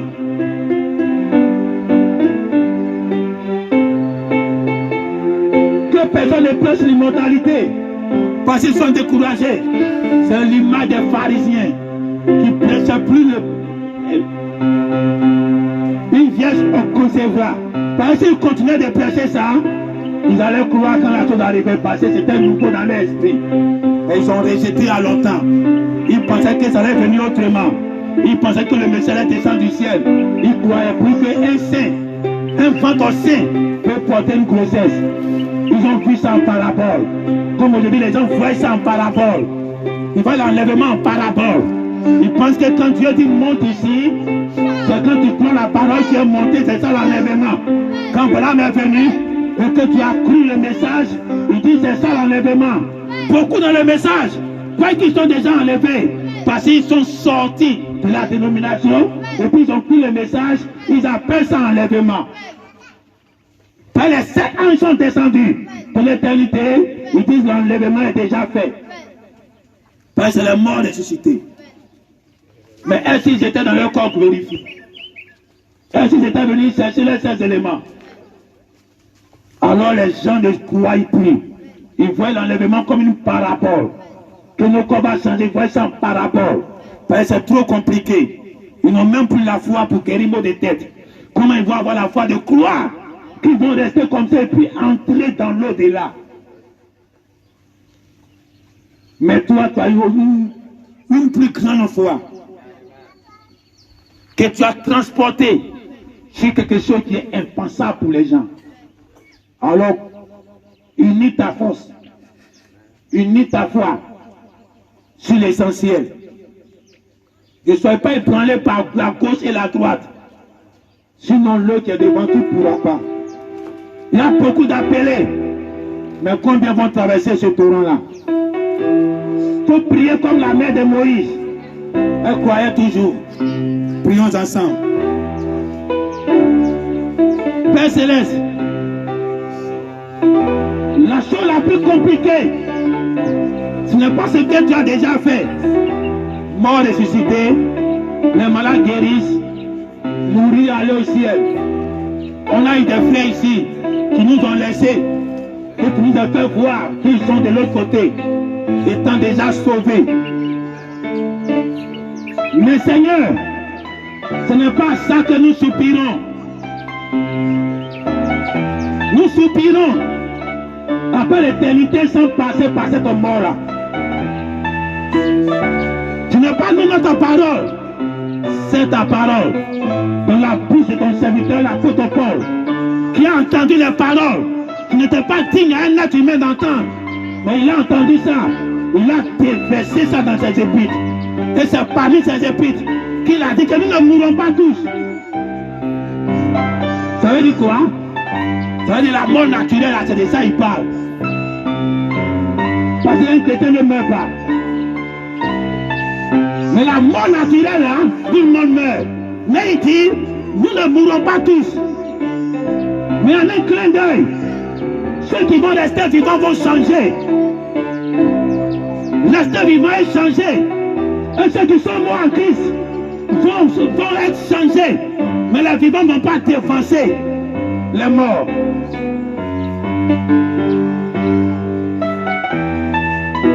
Alors, nous, cette foi-là est ancrée. Alors, nous prions comme la mère de Moïse. Nous frappons à la porte. Nous sommes dans le temps de frapper. Nous ne demandons pas seulement 3 pains. Nous demandons lui-même qui a les 3 pains. Tu donnes les 3 pains et puis toi-même. Cette eau-là, quand tu as dit traverser, c'est parce que tu as mis la force à Ézéchiel qui peut. Mais ces yeux ont vu le torrent. Ces yeux ont considéré la force de cette eau. Il a dit, il ne peut pas.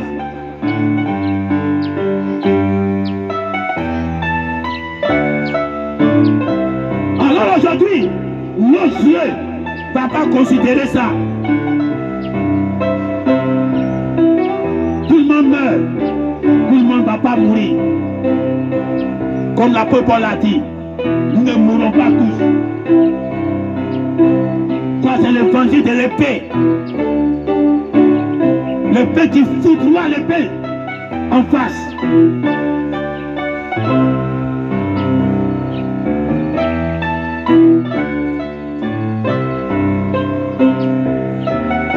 Dieu t'a donné accès.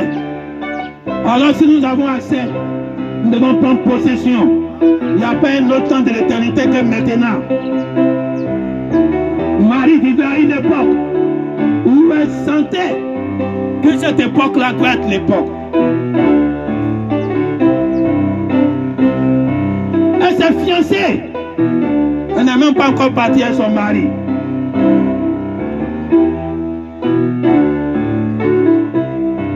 Son mari était marié, divorcé. Non pas divorcé, veuf. Mais elle n'a pas regardé ça. Elle savait qu'elle avait un plus grand mari. Pourquoi toi, une jeune fille comme ça, tu t'en prends quelqu'un qui est veuve? Elle n'avait pas les yeux charnels. Elle était morte en elle-même. Sa beauté, elle a tué ça. Sa jeunesse, elle a tué ça. Elle s'en prend quelqu'un qui a déjà des enfants. C'est Marie qui a fait ça. Et Dieu a regardé son cœur humble, son cœur sans façon, son cœur humilié, pour dire qu'elle sera la mère de mon enfant.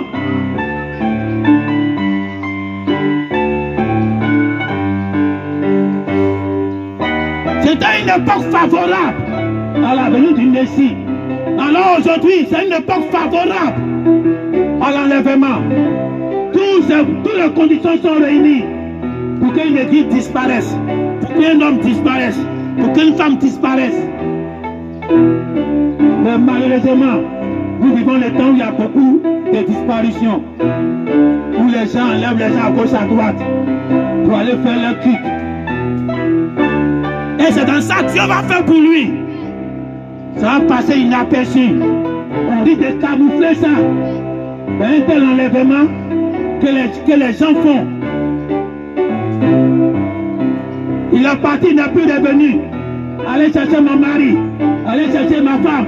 Allez chercher mon enfant. Allez signaler à la police, au commissariat. Mais comme tu as averti, tu sauras que c'est même pas la peine d'aller avertir. Tu seras comme Élisée. Où on dit allez chercher le maître. On dit ne le cherchez pas. Mais les incrédules voulaient forcément chercher. Les gens vont pousser les gens à aller chercher.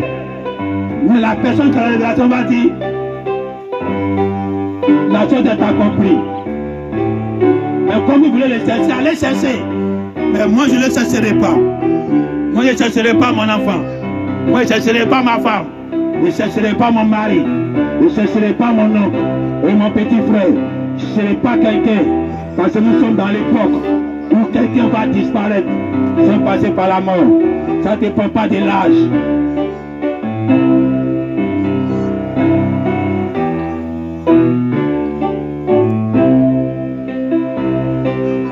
Unis toutes tes forces en la promesse. On ouvre les yeux.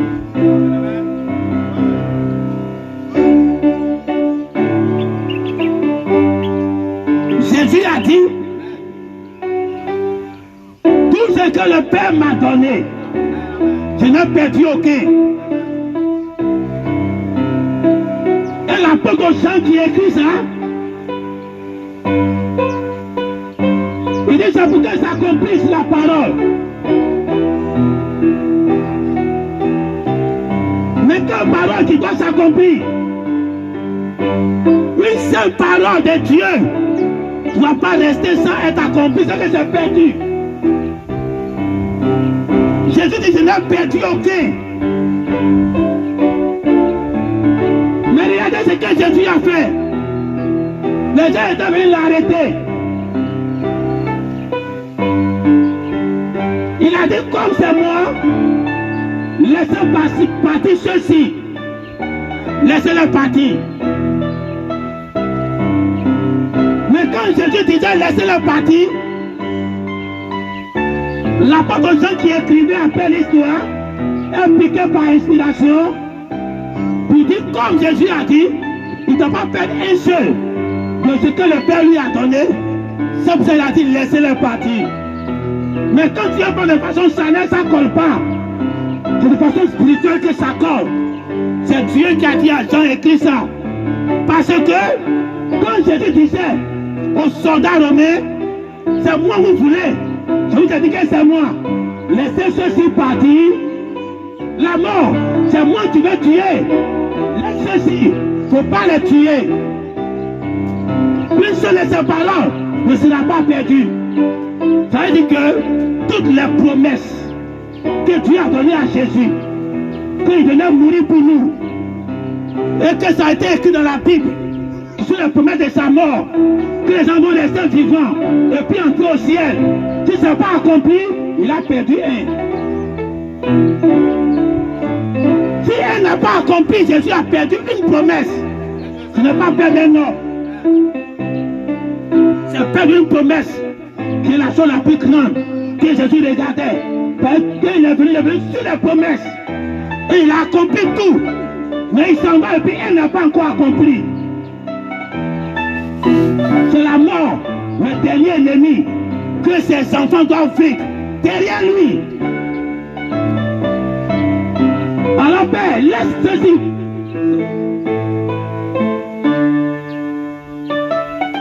Les soldats, laisse ceci partir. C'est moi vous voulez.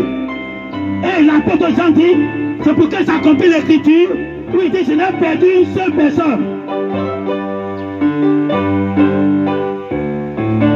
Une seule personne, c'est une seule promesse.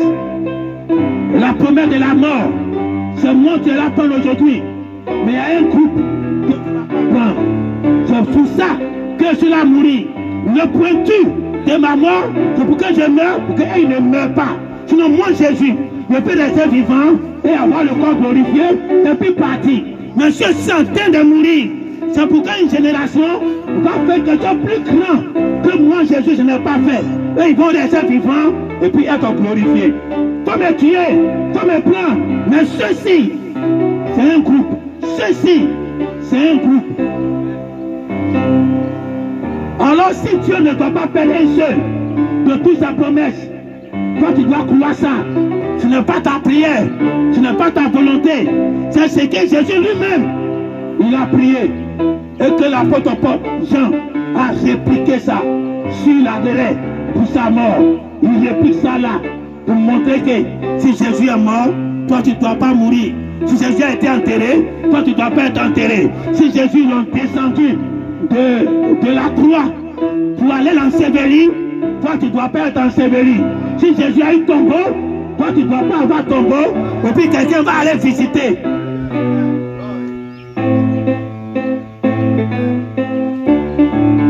Alors la promesse doit être accomplie. Jésus ne doit pas perdre une seule de ses promesses que Dieu lui a données. On va acclamer le Seigneur.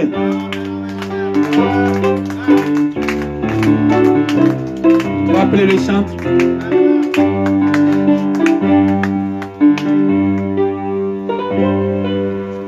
Amen, amen, amen. On acclame le Seigneur. On acclame l'Éternel Dieu Tout-Puissant. Amen, amen. Nous a bénis ce matin à travers cette puissante prédication. Amen, amen. Alors nous voulons l'enlèvement. Amen. Nous voulons l'adoption. Amen. Pendant que nous sommes assis, voici que nous dormons. Nous ne pouvons pas crier Amen.